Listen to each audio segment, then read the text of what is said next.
వరంగల్ స్థానం నుంచి ఇండిపెండెంట్ అభ్యర్థిగా మాజీ మంత్రి ప్రముఖ సినీ నటుడు బాబు మోహన్ నామినేషన్ వేశారు. ప్రజాశాంతి పార్టీ నుంచి ఆయన బరిలో ఉంటారని అంతా భావించగా ఆయన ఆ పార్టీ తరఫున కాకుండా స్వతంత్ర అభ్యర్థిగా పోటీలో నిలిచారు. పూర్తి డీటెయిల్స్ తెలుసుకుందాం పదండి. మాజీ మంత్రి సినీ నటుడు బాబు మోహన్ వరంగల్ లోక్సభ స్థానం నుంచి ఇండిపెండెంట్ అభ్యర్థిగా గురువారం నామినేషన్ వేశారు. మధ్యాహ్నం వరంగల్ రిటర్నింగ్ అధికారి ఆఫీస్ కు చేరుకున్న ఆయన నడుము నొప్పితో ఇబ్బంది పడగా స్టాఫ్ వీల్ చైర్ ఏర్పాటు చేసి లోపలికి పంపారు. రిటర్నింగ్ ఆఫీసర్ ప్రావీణ్యకు నామినేషన్ పత్రాలు అందజేశారు బాబు మోహన్. అనంతరం మీడియాతో మాట్లాడుతూ ఇంట్రెస్టింగ్ కామెంట్స్ చేశారు. కేఏ పాల్ ప్రజాశాంతి పార్టీ నుంచి నామినేషన్ వేస్తారనే ప్రచారం జరిగిందని మీడియా మిత్రులు ప్రశ్నించగా, బీజేపీ నుంచి బయటకు వచ్చాక కేఏ పాల్ కాఫీకి రమ్మంటే వెళ్లానని, అక్కడ పాల్ తనకు కండువా కప్పి పార్టీ రాష్ట్ర అధ్యక్షుడి పదవి ఇచ్చారని వెల్లడించారు. తాను ఎలాంటి పార్టీ సభ్యత్వం తీసుకోలేదని, అదే రోజు ఆ పార్టీకి గుడ్ బై చెప్పినట్లు వివరించారు. వరంగల్లో కొందరు ఫాలోవర్స్ కోరిక మేరకు ఇండిపెండెంట్ అభ్యర్థిగా నామినేషన్ వేశానన్నట్లు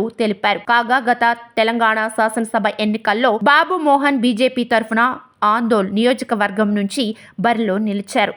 ఆ ఎన్నికల్లో ఆయన పరాజయం పాలయ్యారు. అనంతరం వరంగల్ స్థానం నుంచి బీజేపీ టికెట్ ఆశించిన హైకమాండ్ అందుకు నిరాకరించింది. దీంతో బీజేపీపై తీవ్ర విమర్శలు చేసి ఆ పార్టీకి గుడ్ బై చెప్పారు. ఆ తర్వాత ప్రజాశాంతి పార్టీ నుంచే బరిలో ఉంటారని అందరూ భావించారు. అయితే ఏం జరిగిందో తెలియదు గాని నామినేషన్ల చివరి రోజు ఆయన వరంగల్ స్థానం నుంచి ఇండిపెండెంట్ గా నామినేషన్ దాఖలు చేశారు.